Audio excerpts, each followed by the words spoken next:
Hey guys, good morning. আবার একটা মিষ্টি সকালের শুভেচ্ছা জানাই সবাইকে। আর সেই নতুন দিনের শুরুর সাথে সাথে আমারও যুদ্ধ শুরু হয়ে গেছে, কেন কি আজকে ছেলেকে দ্বিতীয় দিন আমি স্কুলে পাঠাবো। কালকের এক্সপিরিয়েন্স ওর ভালো ছিল না, আর আমারও ছিল না, কেন কি ও খুব কেঁদেছিল। আজকে ওকে এখনও ঘুম থেকে উঠাইনি আমি, এরপর তুলবো। তো যেটা হচ্ছে মায়েদের জন্য সবথেকে চাপের ব্যাপার হচ্ছে বাচ্চাদেরকে স্কুলে প্রথম পাঠানো। তারপর তো একটু অভ্যাস হয়ে গেলে নিজেরাই যেতে চায়, কিন্তু এখন এক সপ্তাহ তো কমসে কম মানে খুবই কষ্ট পেতে হবে, আর ওরও কষ্ট হবে। তো চলো ছেলেকে তোলা যাক এরপর। তো কিছুতেই সাড়া দিচ্ছিল না, উঠতে চাইছিল না। কি বলছে দেখো, গুড মর্নিং বলবে না। সারা দাও, গুড মর্নিং বলো। বলবো না।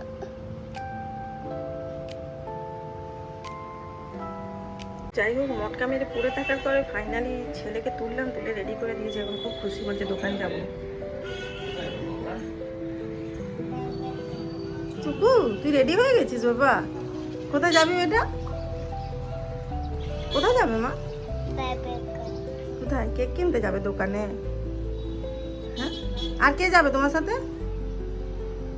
চুকু, কি রে, কার সাথে যাবি? হ্যাঁ, কার সাথে যাবি? দাদুর সাথে যাবে? আচ্ছা ঠিক আছে। একটু গুড মর্নিং বলে দাও।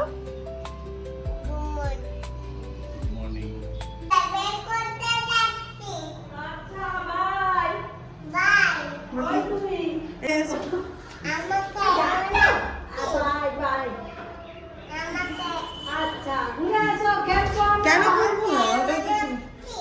আমি ভালো লাগছি বলুন।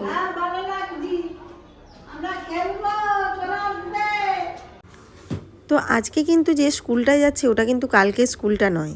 কালকে যে স্কুলটায় নিয়ে গেছিলাম ওটা আমার খুব একটা ভালো লাগেনি, কেন কি ওখানে ছেলের বয়সী বাচ্চা ছিল না। আর আজকে যেখানে যাচ্ছে ওখানে আমার ছেলের বয়সী বাচ্চাও অনেক আছে, আর ওনাদের রাখার ধারণটাও একটু আলাদা। তো আশা করি আজকে আমার ছেলের খুব ভালো লাগবে। ও কিন্তু জানে ভালো করে যে আজকে আমরা স্কুলে যাচ্ছি, তাও বলছে সবাইকে যে আমি দোকানে যাচ্ছি কেক কিনতে। আজকে ওর দাদুর সাথেই যাব, কেন কি স্কুলটা মোটামুটি 10 মিনিট লাগে। হেঁটে গেলে মানে আমার জন্য তো কোনো ব্যাপার না, কিন্তু ছেলেকে নিয়ে যেহেতু যাচ্ছি সেই জন্য ওর দাদুই নিয়ে যাচ্ছে, নাহলে কোলে করে নিয়ে যেতে হবে অতটা রাস্তা।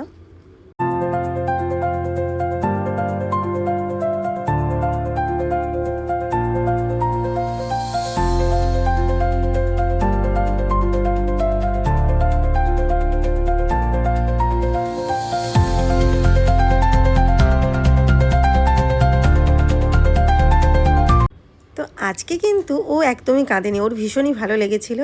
দেখো হাসছে আর নিজের জলের বোতলটা খুলে জল খাচ্ছে সবাইকে দেখে। ওর ভীষণ ভালো লেগেছে। আসলে বাইরেটায় অনেকটা জায়গা আছে যেখানটায় ওরা খুব আনন্দে খেলতে পারবে। তো এই গাড়িটায় চাপতে পেয়ে তো আরও খুশি হয়ে গেছিলো। ওই দিন ও খুব একটা কাঁদেনি। তো যাই হোক, ও 1.5 ঘন্টা মতো ছিল, ওকে আমি 10:30টায় বাড়ি নিয়ে এসেছি। তো পুচকুর গাড়ি চালানো আর স্কুলে যাওয়া তোমাদের কেমন লাগলো অবশ্যই জানিও। টাটা।